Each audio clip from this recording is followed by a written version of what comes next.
Eh bien, on se retrouve donc pour cette deuxième table ronde de l'après-midi. Je remercie encore Stéphanie Carbard de cette initiative avec toute l'équipe de Pierre Samuel. Donc, une deuxième table ronde autour des pratiques des opérateurs. Quelles inspirations venant du terrain, retour d'expérience, bonnes pratiques, en essayant de sortir de ces expériences la quintessence, de voir effectivement qu'est-ce qui est en train de changer par rapport à cette prise en compte des objectifs de développement durable et des 5 principes que Stéphanie Carbard a rappelé tout à l'heure: l'inclusion systémique, le développement territorial, la participation avec les acteurs locaux, impact et vigilance. Donc c'est un peu tout le cadre. Et moi, je suis ravi d'animer cette table ronde cet après-midi.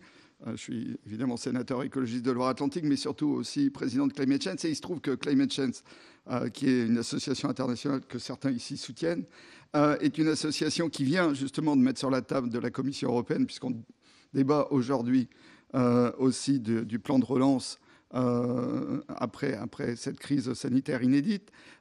Et dans les propositions Climate Change, qui est un réseau qui fédère beaucoup d'acteurs, des entreprises, des ONG, des collectivités, et ça fera écho aussi à ce que disait Pierre de Gaëtan tout à l'heure, il nous semble que tout le débat qu'on a aujourd'hui oublie notamment la dimension internationale, parle peu de développement, alors qu'on sait bien que par rapport aux grands enjeux, ODD ou climat, si on ne raisonne que sur un espace fermé français ou européen, et il me semble que la Convention citoyenne, d'ailleurs, ne parle pas non plus beaucoup d'international de ce que j'ai vu de ces propositions, on ne peut pas tenir l'objectif. Ce qui veut dire que les entreprises qui interviennent effectivement sur le champ international ont un rôle particulier à jouer. Nous, on insiste beaucoup sur le fait que les flux financiers doivent augmenter, publics ou privés, ou mix dans le cadre de partenariats publics-privés. Donc on va essayer de sortir quelques axes de ces nouvelles exigences, de la réalité du terrain, parce qu'on peut aussi passer beaucoup de temps à s'amuser autour de grands principes et de belles exigences et rester totalement décalé de la réalité du terrain. Et donc, je vais essayer de retirer de vos interventions et surtout de vos expériences des éléments qui vont nous permettre de nourrir le débat, et on a le temps pour échanger.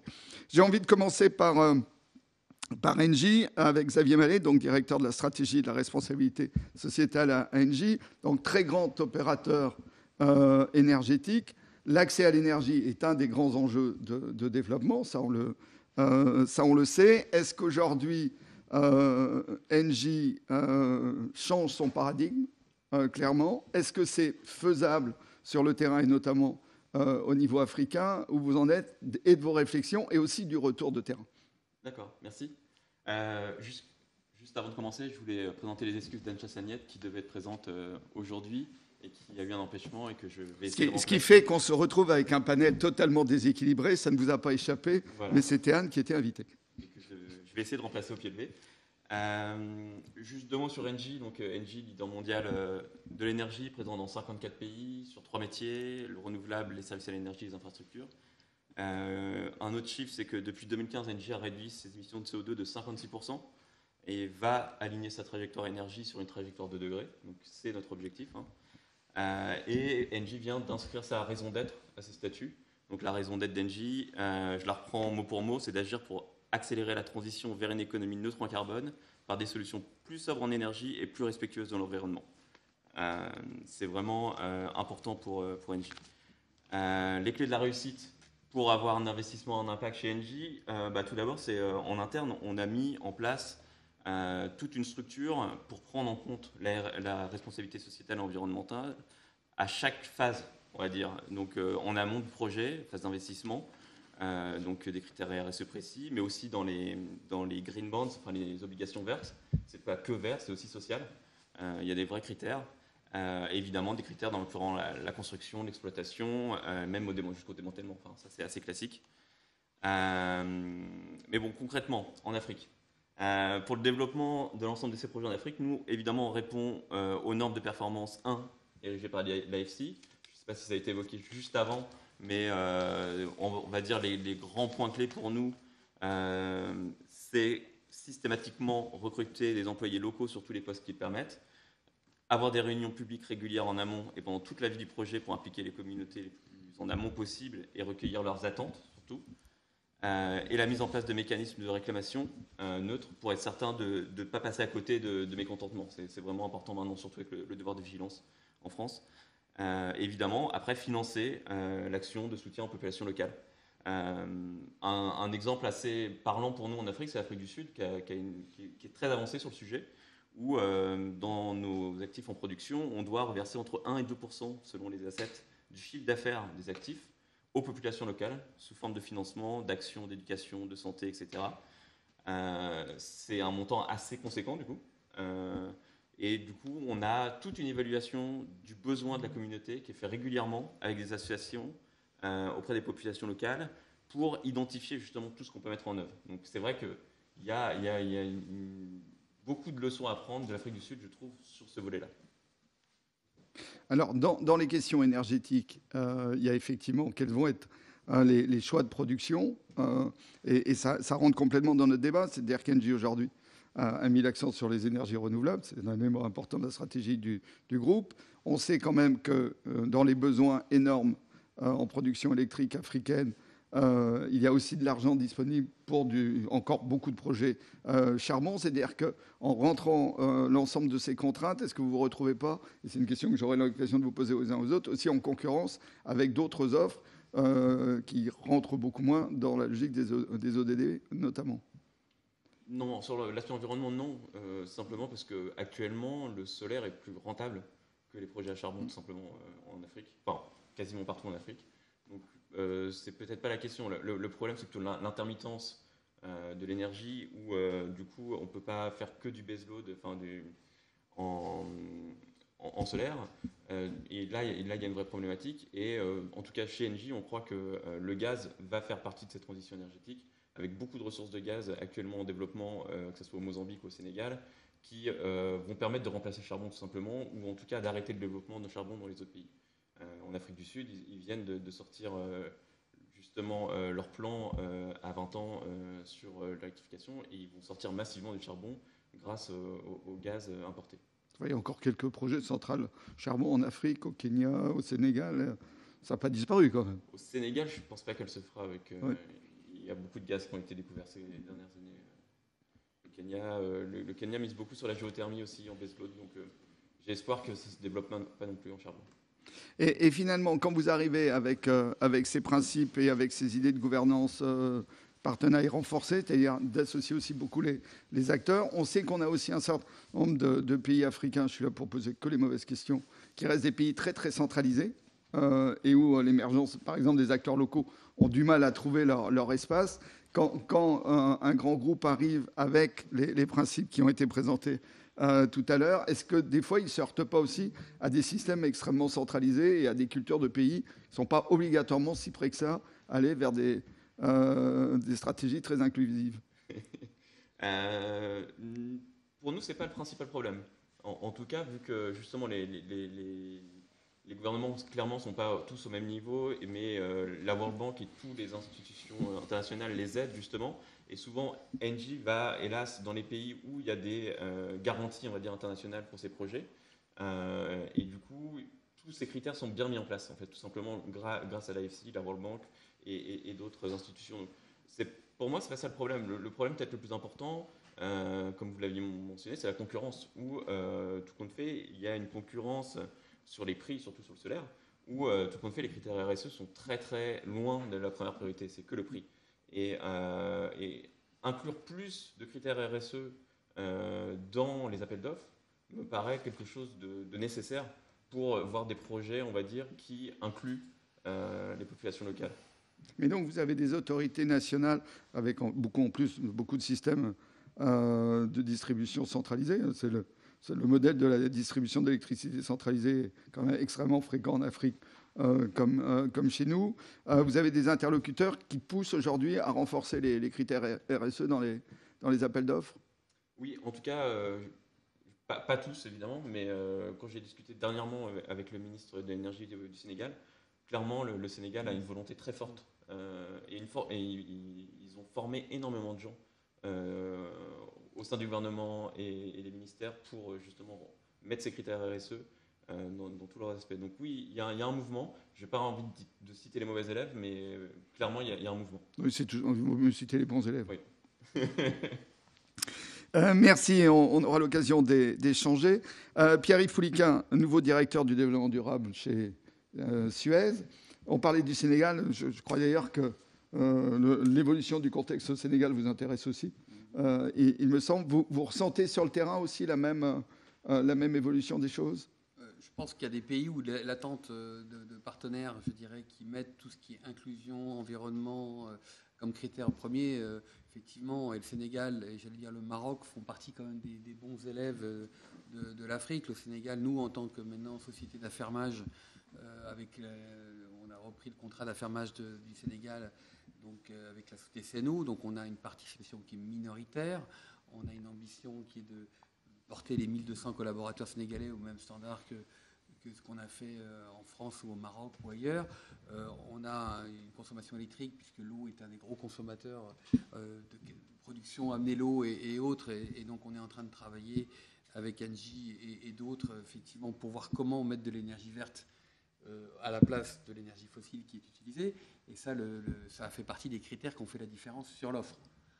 Donc je pense qu'effectivement, le Maroc est très intéressant aussi dans son plan de transition énergétique, mais aussi sur le plan de transition autour des décharges.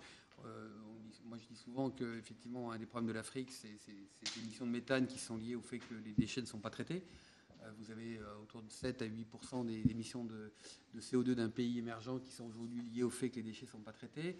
On a bien sûr des expériences absolument très intéressantes comme la réhabilitation de la décharge de Meknès. C'est intéressant pour plusieurs niveaux parce qu'il a fallu construire avec la collectivité et aussi avec Rabat le montage. Le montage, c'est que c'est Rabat, c'est le gouvernement qui a payé la réhabilitation du passé. Donc comment je ferme une décharge sauvage. La ville nous a demandé de financer la construction du nouveau centre de valorisation et d'enfouissement. Et puis, on a travaillé avec la ville, c'est comment faire de l'inclusion, parce qu'on avait des chiffonniers sur le site. Et donc, ces pauvres gars, enfants et femmes, donc on a sorti les enfants, ça on a dit ça, on ne discute pas. Et puis, voilà, et on a créé une coopérative qui prend une partie du flux dans des conditions de travail qui sont normalisées. Et aujourd'hui, quand il y a eu la COP22 à Marrakech, les gars, ils se présentaient en disant, moi je suis président d'une coopérative, je suis trésorier de la coopérative. Donc là où il était chiffonnier, c'est-à-dire quand même le rebut de la société marocaine, il avait un statut, il avait une image, il avait des équipements, et on fait cette transition avec nos moyens, et pour nous c'était peut-être le chantier le plus difficile, parce que nos ingénieurs, ils savent construire des centres d'enfouissement. Par contre, cette transition entre avoir sur nos sites des populations qui sont des populations non formées, atypiques, donc on a travaillé avec des ONG locales pour faire cette intermédiation. Donc on voit qu'on a plein d'exemples, si vous voulez, de comment prendre un problème environnemental, intégrer le problème sociétal, parce que nos métiers de l'eau et des déchets sont forcément complètement au cœur des problématiques de la société aujourd'hui, d'une ville. Et fort de notre expérience, je dirais, d'inclusion, de travailler avec les bidonvilles, la LIDEC à Casa, où là aussi on a un modèle différent, mais avec une forte participation des Marocains, tant en présence, c'est une boîte de 4000 personnes, il y a 5 Français. Voilà, donc qui est coté, et qui a des partenaires marocains importants. Et voilà, donc on est toujours dans cet équilibre de partenariat, cette culture de faire monter la compétence locale, parce que sur le long terme, il n'y a que ça qui permet de résister. Ça nous donne de la compétitivité, ça nous donne des synergies après de comment on utilise aujourd'hui des collaborateurs marocains ou algériens pour aller gagner des contrats en Arabie Saoudite. Parce que moi, je suis incapable de staffer un contrat à la Mecque avec mes collaborateurs espagnols ou français, donc, parce qu'ils ne sont pas musulmans. Donc, vous voyez, on est dans des logiques de gagnant-gagnant. Et puis, forcément, en plus, pour des Marocains, aller passer 3 ans en Arabie Saoudite, c'est comme vous demandez à un jeune enfant d'aller faire son stage de start-upper en Californie. C'est à peu près le même enthousiasme. Donc, on a beaucoup de choses concrètes. Et voilà, donc on n'a pas une vision centrique l'Europe vers l'Afrique. Ça devient maintenant multipolaire. Et c'est notre responsabilité de créer cette dimension-là. Et bien sûr, de faire monter les standards. On est bien aidé, comme vous le disiez, sur les financeurs, parce qu'ils donnent des cadres extrêmement structurants, donc directement ou indirectement. Et donc, pour nous, c'est des garanties extrêmement fortes de cadres en termes de bonne gouvernance, de compliance éthique, voilà, et aussi de faire monter les attentes environnementales. Après, il faut rester compétitif, c'est la règle du jeu. C'est évident. Alors, par rapport justement à cette évolution, quel est finalement l'acteur qui fait le plus évoluer le système? Est-ce que c'est la demande des pouvoirs locaux ou nationaux? Est-ce que c'est aussi les contraintes que mettent aujourd'hui les grands bailleurs internationaux? Alors vous allez me répondre probablement un peu les deux, mais qui tire aujourd'hui le plus vers cette logique plus inclusive? Aujourd'hui, vous savez, le politique n'est plus respecté s'il ne répond pas aux besoins basiques de la société. On l'a vu en France avec la sécurité, avec la santé. Dans ces pays-là, quand l'eau et les déchets ne sont pas traités, quand il n'y a pas d'eau dans une ville, c'est quelque chose qu'on a du mal à imaginer en tant qu'Européen, mais c'est une catastrophe. Quand au Liban, à Beyrouth, il y a la crise des déchets, le politique est complètement fragilisé. Donc, ce sont des besoins primaires de tout citoyen. Donc, le politique, lui, il est challengé par le citoyen, parce qu'à la fin, sinon, ça se termine très mal. De la même façon qu'en France, le citoyen vient challenger le politique pour le faire évoluer et pour aller encore plus loin. Donc, ça, c'est extrêmement important. Et de l'autre côté, je dirais, les organismes qui financent ont un droit de regard, de la même façon que les investisseurs qui investissent aujourd'hui dans des boîtes comme les nôtres nous demandent des comptes à travers des règlements comme la taxonomie européenne et ce genre de choses. Donc on voit bien qu'il y a une convergence de l'ensemble des acteurs pour faire en sorte de rendre cette planète vivable sur le long terme. Est-ce que du coup on pourrait parler d'une amélioration du climat des affaires? L'association Climate Change organise chaque année un grand sommet en Afrique qui se balade dans les différents pays africains. Donc nous aussi on peut mesurer généralement les cultures locales qui sont extrêmement différentes d'un pays à l'autre. L'Afrique n'est pas quelque chose d'homogène comme les autres continents. Donc on a des différences assez importantes qu'on peut mesurer d'un pays à l'autre. Mais est-ce que, à travers l'ensemble de cette approche plus inclusive, intégrant beaucoup plus les enjeux socio-environnementaux, vous percevez plutôt une amélioration du climat des affaires, plus de confiance, plus de contrat-confiance, au moins dans certains pays? Nous, de toute façon, on va aller dans les pays que là où on a ce climat des affaires. Ça fait partie, comme vous dites, l'Afrique, 54 pays, je crois de mémoire. Voilà, donc on va faire un choix stratégique, effectivement, et le climat des affaires, la volonté des politiques, globalement, le cadre réglementaire, le cadre juridique est extrêmement important, parce que si on n'est pas protégé sur la durée, on ne va pas aller investir du temps, de l'argent dans des pays qui ne sont pas stabilisés. Donc sinon, on va juste aller... Aujourd'hui, Suez a construit 90% des stations, 90% des capitales africaines ont une station construite par Suez. Mais la station, c'est quelque chose qu'on n'opère pas. On construit et on s'en va. Donc si on veut rester dans la durée, il faut un cadre financier qui nous protège et qui nous permette de travailler. Voilà, donc en fait, c'est un peu, je dirais, les politiques évoluent. Et d'ailleurs, la Banque mondiale et d'autres, l'AFD aide la structuration des politiques publiques. C'est extrêmement important. Et nous, on peut s'appuyer sur cette transformation pour venir apporter nos savoir-faire. Alors, on sait que ces dernières années, je ne sais pas si c'était chez Suez, mais on a quand même quelques exemples de grands groupes qui sont partis précipitamment, qui étaient dans les grands services urbains, dans un certain nombre de pays. Est-ce qu'aujourd'hui, on évolue plutôt dans l'autre sens, c'est-à-dire que les besoins en services urbains étant évidemment colossaux, sachant que l'Afrique, demain, c'est d'abord un monde urbain, voire très urbain. Donc on sait que les besoins sont absolument colossaux. Aujourd'hui, quel est le facteur limitant à votre investissement? Est-ce que c'est finalement l'argent disponible par les bailleurs qui devient limité par rapport aux besoins? Est-ce que c'est même la capacité des groupes à faire? Est-ce que ça reste malgré tout aussi l'hétérogénéité des pays qui fait qu'on avance dans certains pays mais qu'on n'avance pas encore dans tous? Comment tout cela évolue un petit peu en grande ligne macro? Je dirais la structuration, elle est très différente. Un pays comme le Maroc, évoqué, vous avez une gouvernance centrale extrêmement forte avec des villes, et il y a un équilibre qui se fait, qui est un jeu politique compliqué, mais il y a un cadre réglementaire quand même assez fort, et il y a une vision moyen terme qui est affirmée dans l'énergie aussi renouvelable. Enfin, et donc il y a eu des projets qui sont apportés. Ça ne veut pas dire que ce n'est pas un sujet simple, parce que les accidents de parcours existent et ça se travaille. Une fois qu'on a choisi des pays, nous, on est plutôt inscrits dans la durée. En Algérie, on a apporté l'eau 7 jours sur 7, 24 sur 24, dans des modèles contractuels différents. Mais ce qui est important, c'est la cohérence de l'ensemble, parce qu'on peut avoir un modèle... en Algérie, on fait un management contract de la société de l'eau, donc on n'est pas actionnaire à la différence d'une concession comme à Casablanca.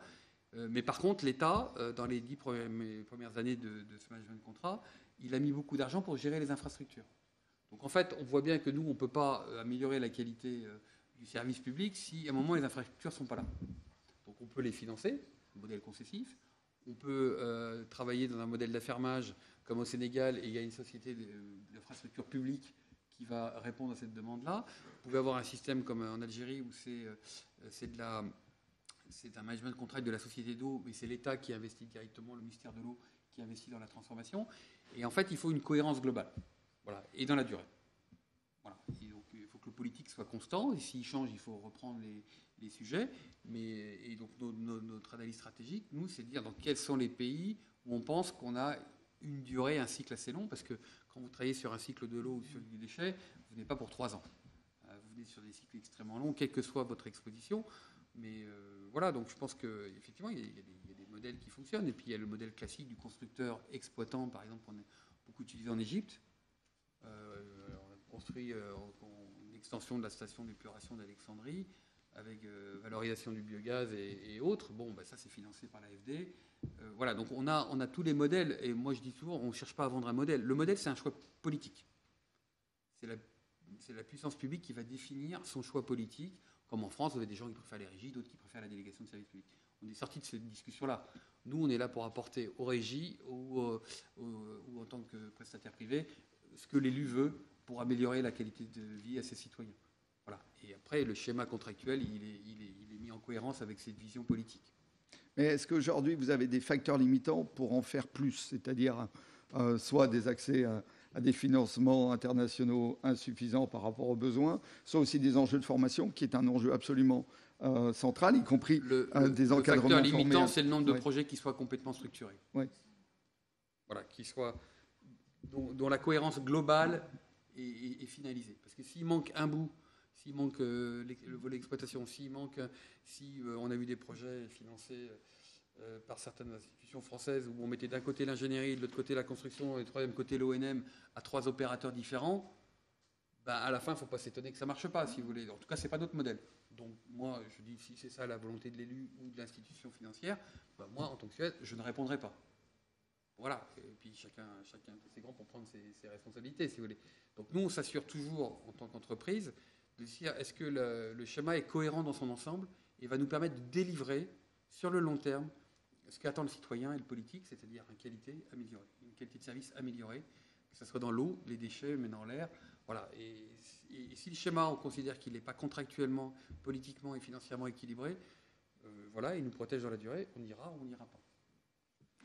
On reviendra tout à l'heure, en vous permettant de discuter entre vous sur les 5 grands principes qu'on avait rappelés en introduction avec Stéphanie Carbar. Mais là, on a parlé énergie, services urbains, qui sont des acteurs traditionnels, et notamment du continent africain, installés sur la durée. Et puis, il y a des acteurs qui sont imposés ces dernières années comme des acteurs extrêmement importants, notamment autour des communications et du mobile, qui est devenu un élément très très fort de la cohésion des sociétés africaines, et avec souvent des services qui sont allés plus vite en Afrique qu'en Europe. Par exemple, le paiement par téléphone, qui était installé depuis très longtemps en Afrique, alors qu'ici, on en est encore des fois qu'au balbutiement. Enfin, on aurait un peu avancé depuis.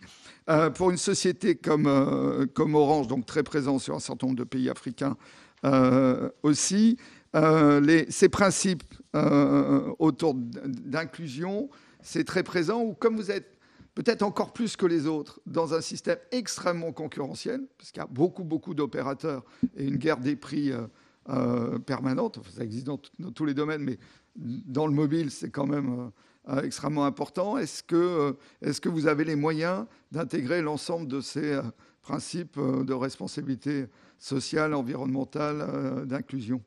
Alors, effectivement, cette volonté, cet engagement à intégrer les objectifs globalement de responsabilité sociale et environnementale existe chez Orange depuis très longtemps, au moins une grosse dizaine d'années, je dirais.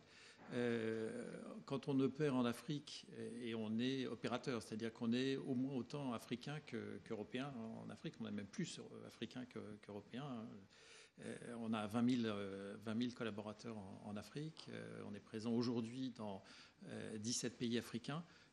Et on est souvent, dans chacun des pays où on est présent, l'un des plus gros opérateurs privés, toutes catégories confondues, le premier contributeur fiscal du pays. Donc on est très, très visible, presque plus visible qu'en France.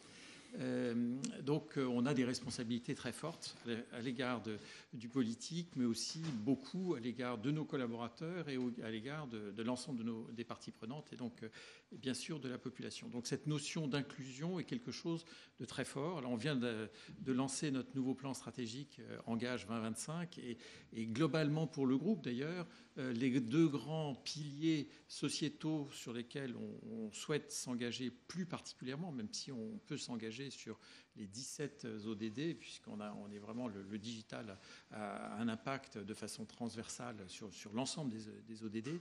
Mais les deux grands engagements que l'on a pris dans le cadre de ce nouveau plan stratégique, c'est l'inclusion numérique au sens large. Et puis, le deuxième engagement, c'est l'environnement. Et donc, d'être zéro net carbone en 2040 pour l'ensemble du groupe, avec un grand volet énergie sur lequel on pourra revenir, notamment en Afrique.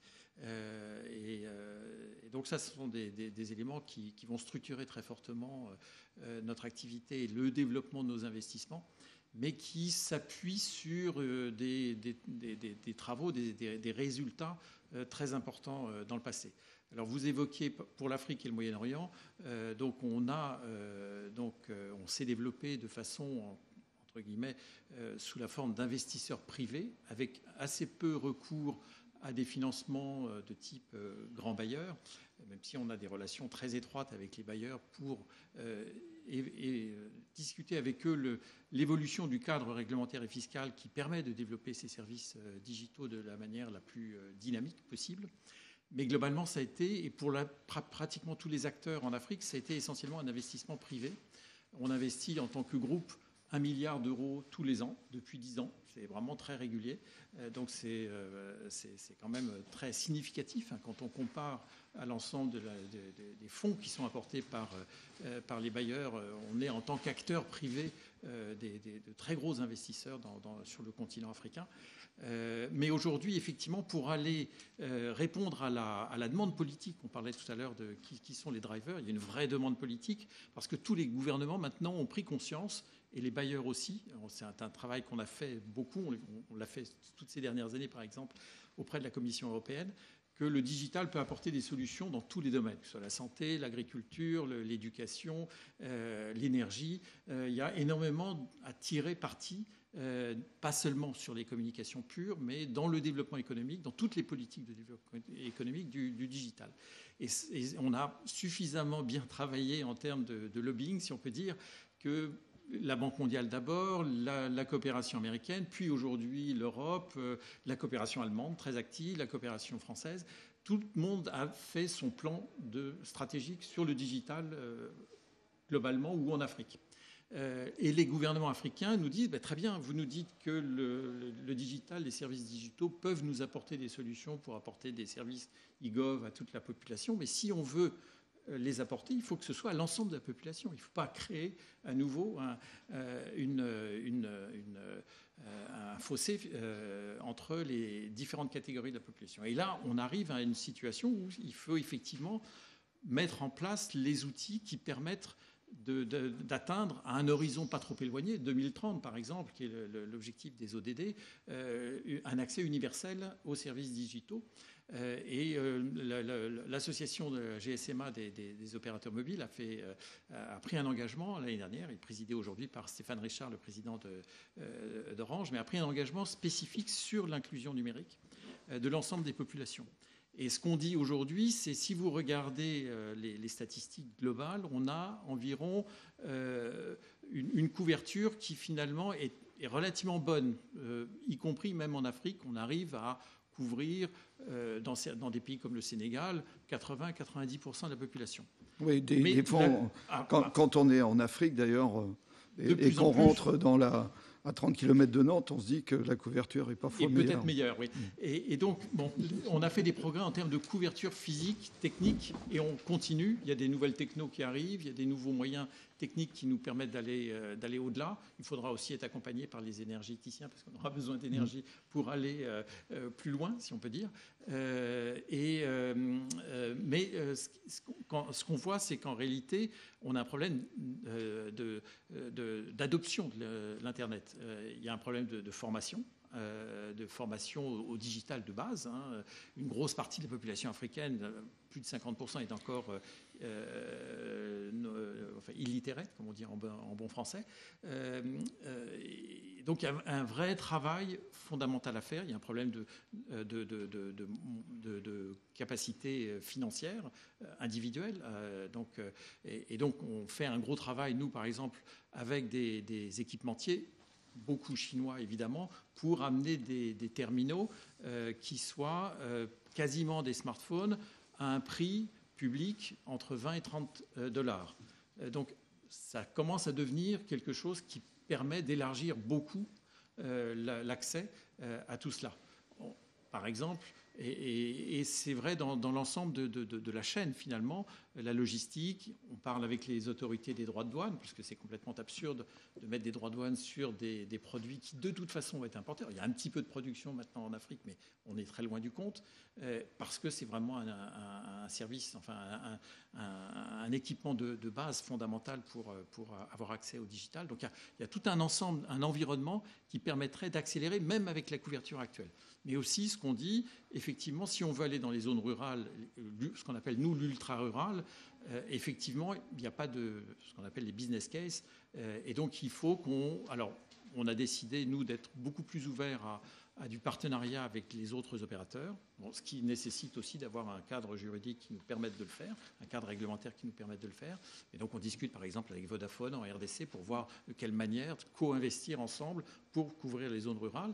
Mais on peut imaginer, et ça c'est des discussions qu'on a depuis plusieurs années avec les opérateurs, les agences de développement international pour co-investir sous une forme PPP, ce qui est un peu nouveau dans notre secteur finalement, dans les zones rurales pour finalement arriver à atteindre cette couverture et cette inclusion à 100%. Donc, et ça répondait un petit peu à ma première question. Aujourd'hui, dans ce secteur ultra compétitif où le prix joue beaucoup, il n'y a pas de distorsion de concurrence très forte entre les différents opérateurs sur l'intégration des questions sociales et environnementales. D'abord, ce sont plutôt des gros acteurs et il n'y a pas une tendance à tirer vers le bas, par exemple. Effectivement, ne garder que les couvertures des meilleures zones. Les premiers investissements qu'on a faits ont été dans les zones urbaines, évidemment, oui, bien sûr. Où il y a la plus forte densité, et donc le retour sur investissement. Et c'est vrai qu'il y a l'effort particulier qui est fait aujourd'hui pour essayer de tirer des câbles en fibre optique dans les zones rurales et de faire des investissements d'infrastructures importants. Apporter, par exemple, on vient d'annoncer un énorme investissement sur un câble sous-marin qui s'appelle Two Africa, qui va faire le tour de l'Afrique, qui va être relié à Marseille, l'Angleterre, le Portugal, et qui est un co-investissement entre un grand opérateur américain, Facebook pour ne pas le nommer, des opérateurs africains, pratiquement de tout le tour de l'Afrique, Orange, Vodafone, Télécom Égypte, y compris du Golfe, y compris China Mobile, pour apporter 3 fois plus de connectivité en termes de capacité que tous les câbles sous-marins existants aujourd'hui autour de l'Afrique à l'horizon 2023, donc d'ici 3 ans, et ce qui va permettre de diminuer très fortement le prix d'accès et donc justement atteindre plus facilement des populations pour diminuer le prix d'accès à l'Internet mobile. Donc c'est un prix qui a déjà baissé, qui est encore effectivement trop élevé, hein, clairement. On a une très forte ambition de diminution des prix dans ce domaine, mais il faut attaquer tous les éléments de la chaîne de valeur. Je parlais des terminaux, donc il y a les accès Internet, la passerelle internationale, il y a les déploiements d'infrastructures dans les pays enclavés. Des pays comme le Niger, comme le Mali, sont des pays qui ont des difficultés. Ils ne sont pas des pays côtiers, donc ils sont moins bien équipés. Et puis, il y a tout ce qu'on peut faire en matière d'accompagnement pour la capacité d'adoption de ces technologies pour des populations les moins favorisées.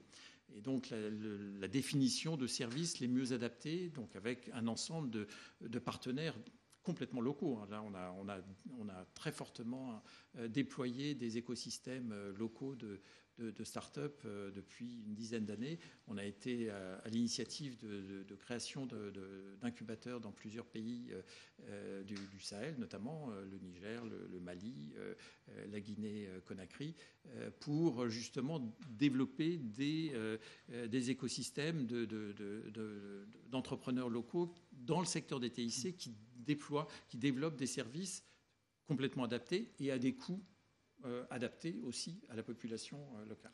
Ce qui veut dire peut-être en conclusion que dans ce que peuvent apporter les TIC, le numérique sur les objectifs de développement durable en Afrique, on a encore devant nous énormément de gains possibles, de nouveaux services qui peuvent vraiment profondément changer les écosystèmes. Tout à fait. On peut vraiment. Alors, un des grands services qui est aussi qu'on inclut maintenant de plus en plus dans l'accès, c'est le service financier que vous évoquiez. Le deuxième étage après l'accès télécom, c'est l'accès aux services financiers.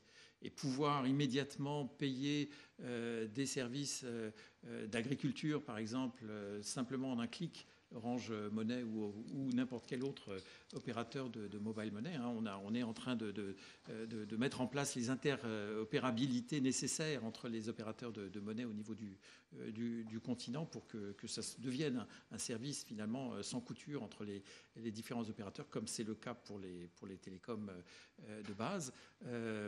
Mais effectivement, derrière ça, il y a tous les services qui peuvent être enrichis et développés et apportés au plus loin. On parlait de l'éducation, c'est un élément très très important dans notre développement aujourd'hui. On a un très grand programme d'investissement, par exemple dans ce qu'on appelle les Orange Digital Center, qu'on installe dans tous les pays africains où nous sommes présents, en partenariat avec aujourd'hui la coopération allemande d'ailleurs, qui nous a renforcés dans notre développement, notamment pour pas être seulement dans les capitales, mais aussi dans les villes de province. Vous parlez aussi de la régionalisation, c'est très très important aussi dans ces pays pour former des jeunes et les localiser, qu'ils ne se précipitent pas tous dans les capitales. Donc là, c'est un élément aussi très très important dans notre plan stratégique des 4 ou 5 prochaines années. Merci. Alors moi je n'étais pas très inquiet sur le fait qu'à partir du renforcement de l'accès à l'énergie, de l'accès à l'eau, de l'accès aux communications, on fasse le lien avec les ODD facilement et que vous en sortiriez sans trop de difficultés. Mais alors, ensuite, on met dans la table ronde le représentant des mines solides du Congo. Et là, on se dit, ça va être plus compliqué pour faire le lien avec les objectifs de développement durable. On voit bien les coûts environnementaux, on voit bien la surexploitation des travailleurs, on voit bien tout l'image négative liée aux mines. Alors, comment faites-vous aujourd'hui pour intégrer tout ce qu'a dit Madame la députée tout à l'heure sur les enjeux de responsabilité sociale et environnementale en faisant au départ des trous? Alors, merci de me donner la parole. J'ai un peu l'habitude, ça fait plus de 10 ans maintenant que je travaille dans le secteur minier en Afrique. Et surtout en France, ça commence toujours comme ça, les mines, les exploitants, les trous, l'environnement, il n'y a pas d'ODD. En fait, c'est une grave erreur. Et je pense, on en reviendra plus tard, mais la question des mines en France, justement, elle est mal orientée à cause de ces préjugés et à cause de cette vision, je dirais, un petit peu archaïque de notre secteur. Par exemple, si on prend l'exemple du contenu local, vous serez peut-être surpris d'apprendre que les questions de contenu local se sont d'abord développées dans le secteur extractif. Les premières clauses de contenu local, c'est dans les années 70, dans les contrats pétroliers mer du Nord entre l'Angleterre et les États-Unis. Et les miniers sont en fer de lance sur beaucoup de choses. On a été dans les premiers à faire des études d'impact social et environnemental, et ça fait des années qu'on fait des études d'impact social et environnemental. On ne peut pas développer un projet minier sans analyser ses impacts. Alors là où le bas blesse, c'est qu'effectivement, le secteur minier a un impact. Alors, on va pas le nier, mais au même titre que tout autre secteur industriel, a un impact. Simplement, je pense qu'en France, avec l'image malheureusement due à nos grands auteurs, je pense que tout le monde a en tête dans le secteur minier Germinal, et c'est pas du tout ça. Vous serez surpris d'apprendre que, par exemple, dans le secteur minier actuel, en 2020, on est extrêmement digitalisé. On travaille énormément. La plupart de nos opérations dans des pays sont gérées à distance. On est aussi un secteur extrêmement féminisé. Beaucoup de gens pensent que le minier au gros bras, qui avec sa personne, enfin, tous nos instruments miniers sont électroniques. Vous allez en Australie dans une mine, la plupart des personnes qui conduisent les gros camions miniers, qui sont des camions énormes, sont des femmes. Parce que en fait, le camion minier se conduit avec un joystick, et il faut des gens extrêmement précis et rigoureux. Et on a fait des études en Australie, on a découvert que les femmes en matière de maniement de ces appareils étaient beaucoup plus rigoureuses que les hommes, et donc c'est majoritairement des femmes qui conduisent des camions. Donc il y a tout un préjugé. Maintenant, qu'est-ce qu'on fait concrètement au niveau des ODD? On fait énormément de choses. Donc je vous l'ai dit, au niveau environnemental et social, on fait des études. Les mines, contrairement à beaucoup de nos collègues, on n'a pas le choix. Je ne peux pas décider que je vais m'implanter dans tel ou tel pays. Je vais m'implanter là où il y a un gisement. Et le gisement, il peut être dans un pays qui a une législation très favorable, comme dans un pays qui peut être compliqué. Et je pense aussi, c'est là que les opérateurs miniers ont fait face à des difficultés, c'est que nous, on en opère dans des pays qui sont considérés comme très difficiles, voire impossibles d'investir pour certains d'autres opérationnels. Ensuite, au niveau du contenu local, on a des clauses extrêmement étoffées. De toute façon, il faut partir du principe que l'opérateur minier, il est ancré dans le sol, il est ancré dans la réalité locale. Et si on n'a pas une licence d'opérer, les licences d'opérer, ce n'est pas juste un morceau de papier. Si la population locale ne nous soutient pas, qu'on a des difficultés en permanence, notre projet ne marchera pas. Une des difficultés de notre secteur minier, peut-être aussi un peu spécifique par rapport à d'autres secteurs, c'est l'aléa. C'est-à-dire qu'on oublie trop souvent de dire que dans le secteur minier, il y a un énorme aléa. Parce que le gisement, entre l'exploration de notre gisement et la découverte d'un gisement commercialement exploitable, dans la plupart des codes miniers africains, on prévoit 7 à 10 ans d'exploration déjà. Donc 7 à 10 ans, vous allez dépenser des centaines de millions de dollars, sans aucune certitude de résultat. Et une fois que vous avez caractérisé le gisement, il faut construire toutes les infrastructures. C'est là aussi que dans le secteur minier, les ODD sont très importants, c'est qu'on a les infrastructures minières, mais on a toutes les infrastructures de transport, les infrastructures énergétiques, les infrastructures d'évacuation portuaire et les infrastructures de télécommunication. La plupart des projets miniers en Afrique sont situés dans des zones isolées. Quel est l'impact d'un projet minier? Évidemment, c'est étudié dans les études, mais on essaye d'arriver à un impact positif.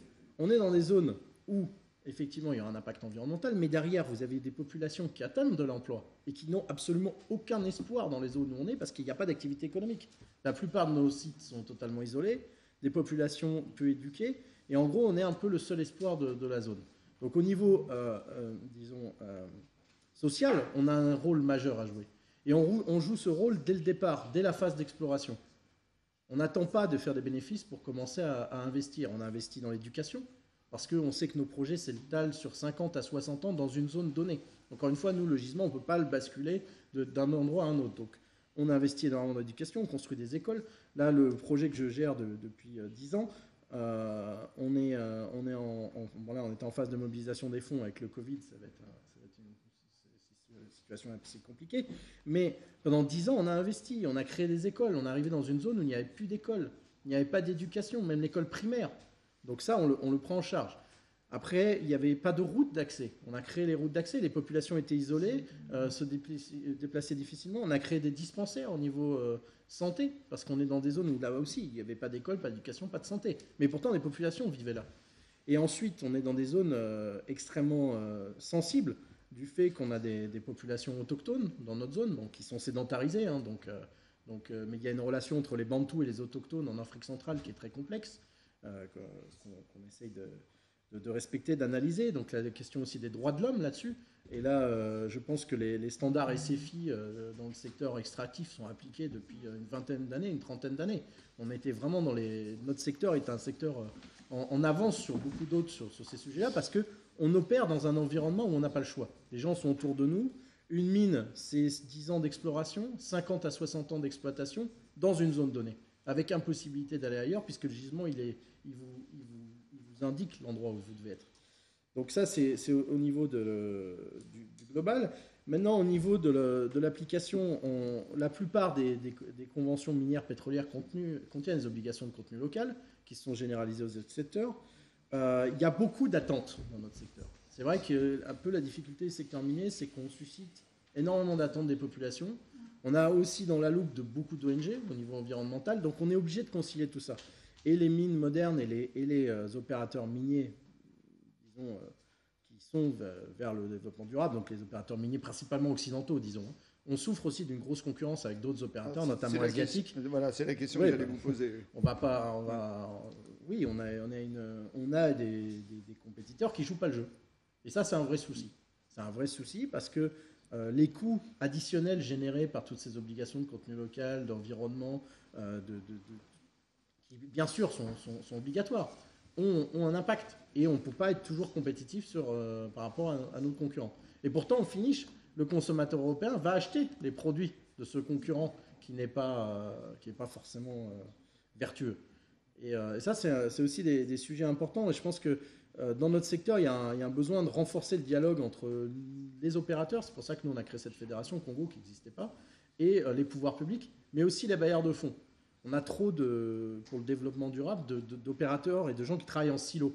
Moi, ça fait 10 ans que je suis au Congo-Brazzaville, ça fait 10 ans que je vois des missions de l'Union européenne, de la Banque mondiale, de tous les organismes internationaux qui viennent faire des rapports sans intégrer, par exemple, il y a un schéma d'aménagement du territoire qui a été effectué dans le département où il y a ma mine, sans intégrer notre mine. Alors qu'au niveau foncier, que ce soit la mine ou les infrastructures, on a un impact énorme, mais on a un impact qui peut être négatif et positif. Tout dépend de comment on se coordonne. Si moi, en même temps que je fais mon infrastructure et mon corridor de transport, Orange vient passer sa ligne de téléphone et Suez vient, parce que moi c'est un pipeline pour transporter mon produit minier, va me faire la station d'épuration, là on peut avoir un lien gagnant-gagnant. Et il faut travailler avec les opérateurs et les bailleurs de fonds, par moment, ont trop tendance à travailler en silo. La GIZ ne va pas travailler avec l'AFD, ne va pas se concilier, alors qu'ils ont des portefeuilles communs. Et ça, on le voit tous les jours au niveau opérationnel au Congo. Et nous, notre fédération et notre société, on passe notre temps à faire le lien et à courir après les gens pour essayer de les mettre ensemble pour développer des visions communes. Le secteur minier peut être un formidable outil de croissance, un formidable outil de désenclavement et un levier énorme pour le développement économique. Mais à condition qu'il ne soit pas pris isolément, qu'il ne travaille pas en silo et que les autres acteurs autour se greffent sur ces projets. Parce que l'endroit où on est à l'heure actuelle, il y a environ 10 000 personnes. Le jour où je serai en exploitation, il faut se dire qu'il y aura une nouvelle ville de 70 à 80 000 habitants, avec tous les services urbains nécessaires. L'assainissement d'eau, le ramassage des ordures, la police aussi, enfin toute l'administration aussi. Et tout ça, il faut le planifier. Et on a un gros manque au niveau des pays africains et au niveau des bailleurs qui les soutiennent de planification et d'intégration des projets miniers et aussi des projets forestiers. Parce que dans la zone où on est, il y a beaucoup de sociétés forestières. Leur impact aussi environnemental est conséquent, mais l'impact économique est aussi positif sur certains aspects. Et là aussi, il faut les intégrer. Et eux-mêmes souffrent de la même chose. C'est-à-dire que moi, dans ma zone, j'ai des forestiers asiatiques qui n'ont pas du tout les mêmes approches que ceux qui sont dans d'autres zones, qui sont des forestiers suisses ou allemands, qui, eux, sont très vertueux en termes d'ODD. Au même titre que nous, les sociétés occidentales, disons, en plus de conscience et plus d'intérêt à protéger ça. Alors, on connaît l'enjeu des mines dans le budget d'un certain nombre d'États africains. Est-ce qu'à ce niveau-là, leur demande en termes d'intégration des enjeux sociaux et environnementaux augmente, ou est-ce que ça reste assez ambigu, y compris dans cette concurrence dont vous avez parlé, avec d'autres exploitants moins vertueux? Alors, non, c'est quand même pris en compte, parce que les mines, contrairement à ce qu'on pense, effectivement, ça a un impact dans le budget, mais la fiscalité minière, elle est quand même assez particulière, liée à notre secteur d'activité. Pendant toute la phase d'exploration, on a une fiscalité qui est assez faible du fait qu'on ne fait pas de revenus, on ne fait que dépenser. Ensuite, on met 10 à 15 ans à récupérer le montant de notre investissement une fois qu'on est rentré en production. Donc des fois, entre le moment où vous avez commencé la recherche et le moment où vous allez payer des taxes, il peut y avoir 15 à 20 ans. Donc au niveau budgétaire, c'est une fois que la production est lancée et que les investissements sont amortis, que vous avez une rentabilité pour l'État. Mais nous, notre concept, c'est le concept de gouvernement de tech. Et la plupart des États africains commencent à comprendre que les mines, ce n'est pas que la fiscalité. Ce qui est intéressant dans le secteur minier, c'est le désenclavement d'une zone, c'est le développement d'infrastructures. Quand je fais un port minéralier À part si le projet est mal pensé, le port minéralier ne va pas être fait pour un opérateur minier, il va être fait pour d'autres opérateurs. Il y a d'autres. C'est un formidable outil d'entraînement d'autres activités économiques. Donc ça, les pays africains l'ont bien compris. Les États africains ont la même problématique qu'en France, c'est la légitimité et la satisfaction des populations. Les mines sont aussi un moyen d'apaiser certaines zones qui peuvent être isolées en proposant du travail à une certaine frange de la population. Donc ça aussi, les États l'ont bien compris. C'est pour ça que tous les États africains que je connaisse se sont dotés d'une législation, par exemple, de contenu local, où on veut valoriser la formation et l'emploi des nationaux, et aussi le recours à la sous-traitance nationale et aux produits nationaux. Alors là, c'est plus compliqué, notamment dans les zones isolées où on opère, parce qu'il y a très peu d'opérateurs dans la zone. Mais il y en a dans le pays. C'est pour ça que moi, le terme de contenu local, personnellement, je ne me satisfais pas. Je préférais qu'on parle de contenu national. Parce que dans les zones où on opère, le contenu local est interprété trop restrictivement. Et en fait, les populations qui vivent autour de la mine pensent toutes qu'automatiquement, elles vont avoir du travail parce qu'elles sont dans cette zone. Or, nous, notre objectif, c'est de proposer du travail aux nationaux du pays. Et la plupart des gens formés et techniques ne sont pas dans les sites isolés où on est, mais sont plutôt dans les grandes villes. Un peu comme en France. Merci. Alors, il nous reste une petite vingtaine de minutes et je vais faire deux tours de parole, donc un plutôt conclusif, mais le premier avant, et puis ça pourra nourrir aussi notre action de parlementaire, de députés ou de sénateurs. Vous avez tous pointé des difficultés, on a bien compris la mobilisation et l'intégration qui est allée quand même assez vite des enjeux de développement durable, de l'agenda 2030, de la RSE dans les stratégies. Je ne suis pas sûr qu'il y a 10 ans, on aurait eu la même table ronde. Et on voit bien que là, les évolutions ont été assez rapides. Et si vous deviez les uns et les autres, chacun en 2 minutes, pointer l'une des difficultés, pour vous, la difficulté principale, on a parlé de difficultés de formation, on a parlé évidemment de concurrence internationale, y compris avec derrière un accès pourtant identique au marché européen. On voit qu'il y a un certain nombre de difficultés pour vous, pour les uns et les autres, et on va reprendre dans le même ordre que tout à l'heure. S'il y avait une ou deux difficultés à pointer sur lesquelles, y compris le législateur, pourrait intervenir ou questionner, j'ai entendu ce travail en silo des banques de développement, sur quoi aujourd'hui il faudrait mettre l'accent pour aller encore plus vite dans cette mutation? C'est le premier ayant moins de temps pour réfléchir que les autres. C'est pas de chance. Merci. On va peut-être revenir sur le sujet de la concurrence, vu que vous le mentionniez. C'est vrai que sur le solaire en Afrique, on dit que c'est les meilleures ressources et qu'on va pouvoir développer énormément de solaire. Et pourtant, plein de projets ne se font pas ou se retardent. Et tout le monde nous demande pourquoi. Et une des raisons, et même la vraie raison, c'est qu'il y a une concurrence féroce sur le solaire, vu que c'est assez facile à installer. Et du coup, tout le monde a tendance à faire un scénario le plus bas possible pour dire voilà, on va gagner parce que le prix est le seul critère. Et une fois qu'ils ont gagné, ils attendent que les coûts baissent, les panneaux solaires baissent, que tout baisse, pour pouvoir lancer la construction du projet, voire pas le faire. Ce qui est souvent le cas. Regardez à Djibouti, ils ont mis les Allemands en 5 ans, ils ont retardé le projet, et du coup, c'est Engie qui va le faire cette année. Donc c'est assez étonnant, mais tout compte fait, cette dérive de la concurrence fait que ça retarde énormément de projets. Donc c'était d'où mon idée d'intégrer plus de critères que le prix dans la construction d'un projet solaire. Ça pourrait amener quand même une accélération du nombre de projets. Parce que l'argent, on l'a. Enfin, je veux dire, nous, on investit, on a des capex à investir dans ces projets en Afrique. La World Bank a beaucoup de projets, aimerait financer plus de projets en Afrique. Enfin, c'est pas un problème d'argent. Mais ce qui veut dire que, par exemple, pour la World Bank ou pour les autres bailleurs internationaux, leurs critères sont encore trop centrés sur le prix et qui n'intègrent pas assez les autres paramètres. Alors, j'ai discuté avec l'AFC il n'y a pas longtemps. Ils essayent de convaincre les gouvernements que le prix n'est pas le seul critère, mais les gouvernements ont du mal à accepter. D'accord. Donc c'est aussi la culture des gouvernements nationaux. Oui. Ou des sociétés qui ont le monopole de distribution. Exactement. Après, la deuxième contrainte que nous, on a pour développer plus de solaire, on va dire, plus rapidement, tout compte fait, c'est pas dans le B2C, où tout compte fait, nous, on commence à faire beaucoup d'accès à l'énergie via les solar system, via on va dire, tout ce qui est off-grid. En Afrique, c'est très important pour nous et on décentralise beaucoup de choses.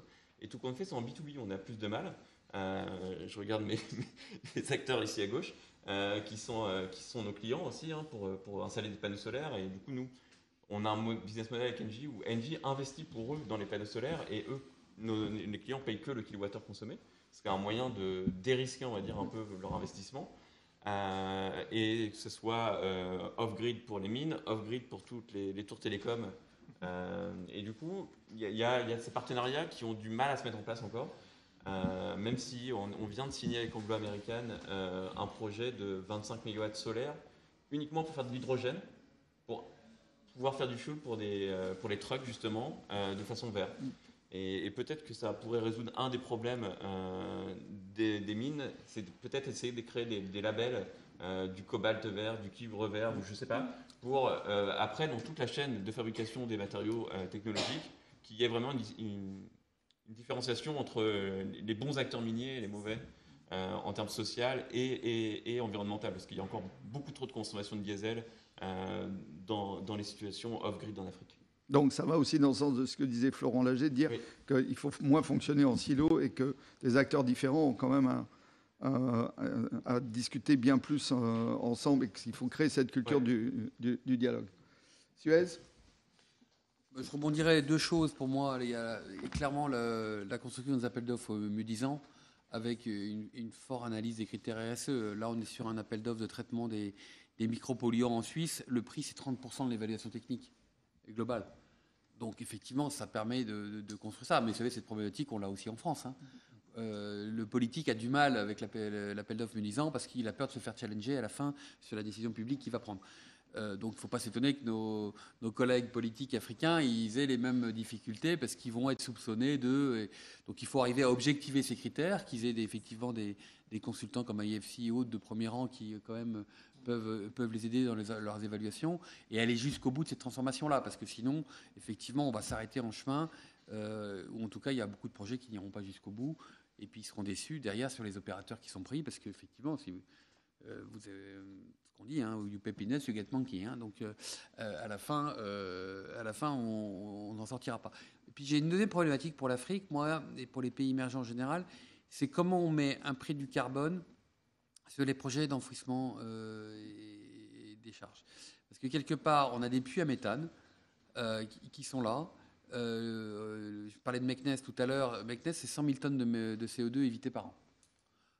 Voilà. Et donc, en fait, on sait qu'aujourd'hui, le traitement en Afrique, c'est 3-4 $ de coût à la tonne. Donc, avec ça, on n'arrive pas à faire un traitement de base. Donc, ce qu'on appelle, nous, une green landfill, une décharge verte, pour commencer la chaîne de valeur en tant que telle. Avant de faire du recyclage poussé, il faut commencer par les basiques. Et surtout qu'on extrait, nous, une partie du plastique et autres. Je parlais des chiffonniers tout à l'heure.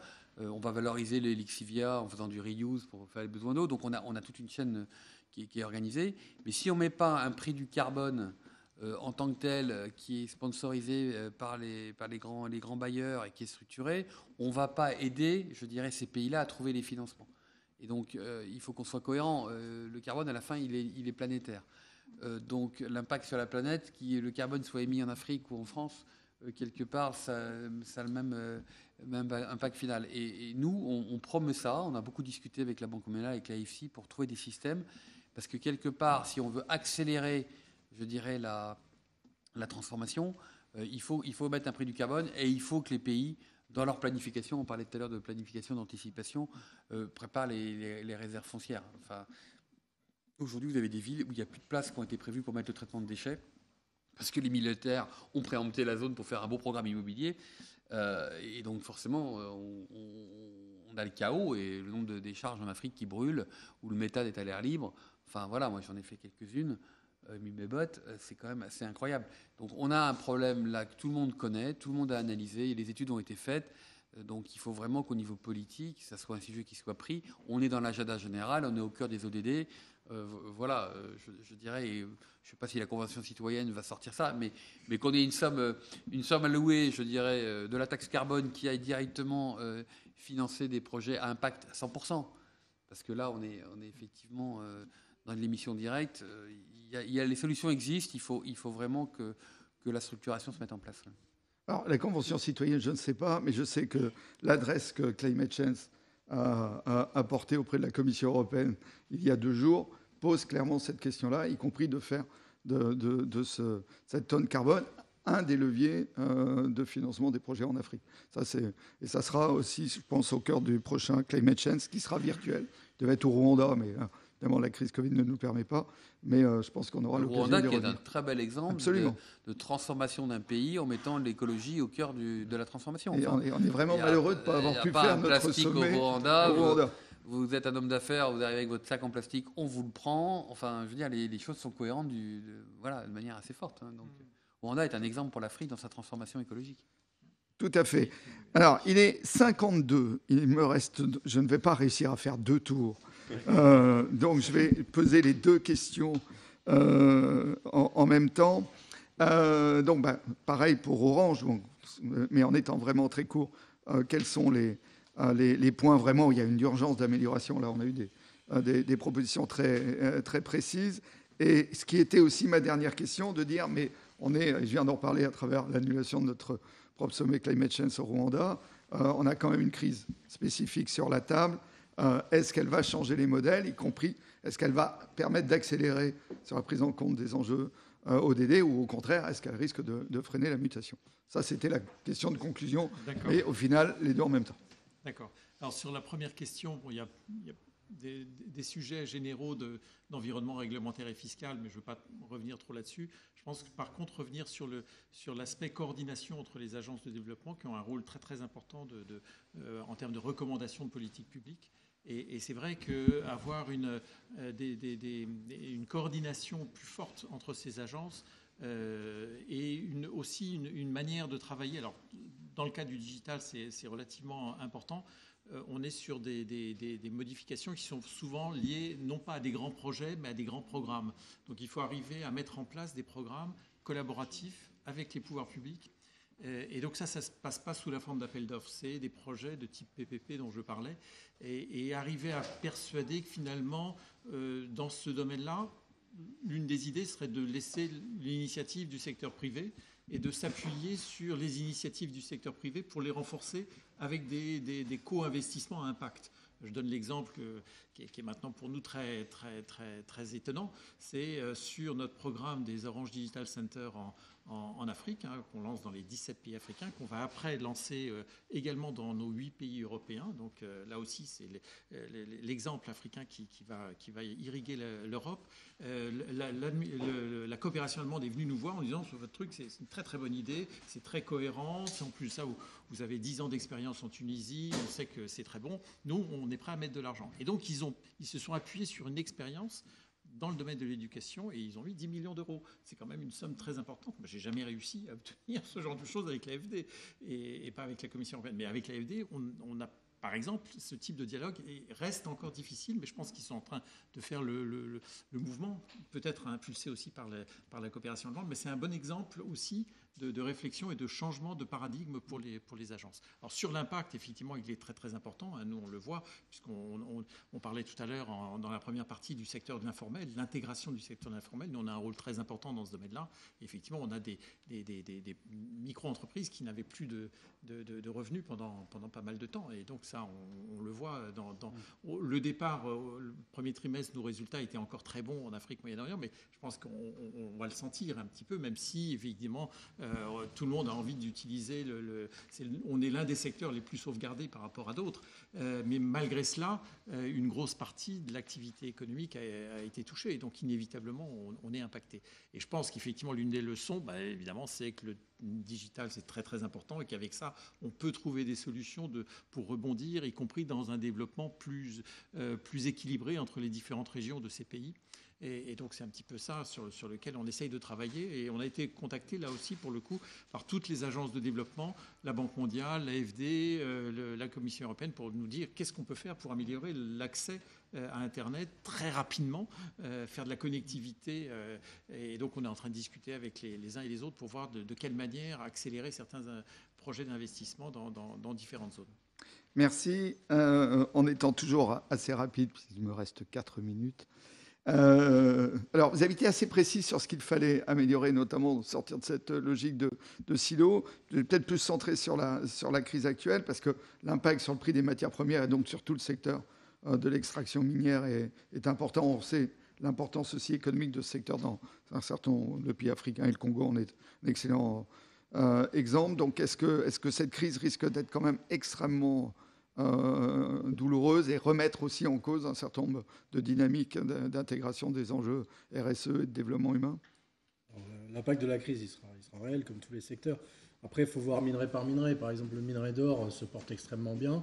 Le minerai de fer aussi, du fait que la majorité du minerai de fer mondial est acheté par la Chine et que la Chine a redémarré avant tout le monde.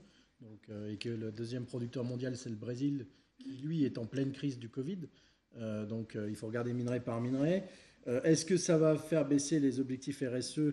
Il faut espérer que non. Il faut espérer qu'on ne va pas sacrifier l'environnement, l'éducation, le futur pour ça. Maintenant, comme j'ai dit, ça dépend quel acteur. La difficulté qu'on a, c'est qu'on ne joue pas dans les mêmes cours avec nos compétiteurs d'autres pays. Et quand quelqu'un achète un iPhone, il ne se pose pas la question de comment le lithium, le coltan, le cobalt ou les terres rares de cet appareil ont été extraites. Et deuxièmement, ça c'est un sujet un peu plus global, sur la transition énergétique, les mines ne sont pas prises en compte. Vous regardez tous les plans stratégiques, on parle très peu de l'approvisionnement. On parle très peu aussi du coût, on parle de la transition énergétique, c'est très bien d'essayer d'aller vers une économie décarbonée, sauf que pour aller vers une économie décarbonée, il va falloir extrêmement de nouveaux minerais qui vont, eux, avoir un impact carbone quand vous allez extraire les minerais. Deuxièmement, vous allez avoir un énorme impact quand vous allez transporter ces minerais, parce que les minerais qui servent à la transition énergétique sont principalement en Chine et en RDC, c'est tout. Donc en plus, vous allez rendre tous les autres pays dépendants d'approvisionnement de deux pays, donc stratégiquement, c'est aussi quelque chose à réfléchir. Derrière, vous avez aussi toute l'étape de production de ces batteries. Si vous voulez une batterie au lithium ou au coltan, vous avez un besoin énergétique gigantesque qui, lui, n'est pas décarboné, qui n'est pas pris en compte dans les plans. Et à la fin, vous avez le troisième point, c'est la question du traitement. De qu'est-ce qu'on fait de ces déchets de batterie? Parce qu'à l'heure actuelle, on ne sait pas les recycler. Donc là aussi, on est parti d'un monde carbone à plus carbone. C'est beaucoup plus complexe. Et c'est la même approche dans les mines. Comme j'ai dit au début, bon, j'ai l'habitude depuis 10 ans de me faire attaquer, mais il y a un moment où il y a des projets qui marchent bien, on n'en parle pas. On ne parle pas des bonnes mines, on ne parle pas des bons exemples, on ne parle pas des projets qui ont réussi. Il y en a, heureusement, il y en a plein. Dans plein de pays africains, vous allez au Mali, vous avez des projets qui marchent très bien, au Sénégal, partout. Et on n'a pas une vision aussi détaillée par secteur, par type de produit, par type de producteur. Donc il faudrait rentrer un peu plus dans le détail sur les mines. On n'a pas le temps aujourd'hui, malheureusement. Non, alors là, on n'a plus du tout le temps. Mais voilà, donc les gens qui travaillent dans les mines sont des gens qui habitent sur cette planète. On a tous une conscience aussi, je dirais, en tant qu'individu, en tant que travailleur dans une entreprise. On a envie que les choses aillent bien. Et moi, j'ai une certaine fierté du projet qu'on a développé au Congo pour l'instant, qui marche bien. On a une emprise avec les populations qui sont avec nous et qui nous soutiennent. Voilà. Merci. Alors, comme je n'avais pas posé la dernière question aux deux premiers, à Engie et à Suez, en 30 secondes, l'impact du Covid. Alors, 30 secondes, c'est infaisable, mais malgré tout. Oui, l'impact du Covid est fort aussi pour nous en Afrique, dû à toute l'économie informelle, vous avez cité, et du coup, nous, tout l'accès à l'énergie, on a quand même, on va dire, 800 000 clients maintenant en Solar Home System, donc, qui sont dépendants de cette économie ou de l'agriculture, mais c'est très, très impactant pour nous. Sur le reste des activités, évidemment, le service à l'énergie, c'est les industriels, donc ça dépend des industries, mais encore une fois, c'est au cas par cas. Et par contre, le secteur peut-être le plus robuste, c'est la consommation électrique nationale, dans laquelle on a évidemment un besoin primaire comme l'eau, évidemment. Oui, l'eau, on en a toujours besoin. Alors nous, le Covid nous a permis effectivement de montrer qu'on était capable d'assurer la continuité de service dans les déchets et dans l'eau, qui était quand même, rappeler que ces métiers étaient vitaux. Donc ça a remis nos métiers au cœur de la problématique des villes. Je pense que c'était toujours intéressant et de le rappeler. Deuxièmement, je pense que ça nous a rappelé sur le long terme que la proposition de valeur qu'on veut faire aux clients, aux citoyens, autour de l'air, de l'eau, du déchet, de protéger la planète, elle était vraiment au cœur des problématiques citoyennes. Donc on s'est senti conforté dans la raison d'être qu'on a publiée en pleine raison du Covid. Donc on est quand même sorti une raison d'être, on l'a fait valider par l'Assemblée générale en pleine crise du Covid. Et on trouvait qu'elle avait vraiment beaucoup de sens quand on la relie à l'aune de cette crise. Et puis enfin, je dirais, ça a resserré très fort les liens au sein de l'entreprise. puisque quelque part, les retours qu'on a, on a fait un sondage assez large en tant que tel, les collaborateurs ont trouvé que le management avait plutôt bien géré la crise, et le management a trouvé que les collaborateurs s'étaient quand même bien dévoués pour gérer cette période-là. Donc ça a plutôt resserré les liens à l'intérieur de l'entreprise, tout en consolidant notre vision moyen terme, et en même temps, je dirais, notre visibilité au sein des services essentiels qu'on fournit à nos clients. Merci, on a retenu beaucoup de points, beaucoup d'éléments qui veulent nourrir, y compris notre travail de parlementaire. Donc il est temps de rendre l'antenne avant la 3e table ronde. Merci. Merci. Merci.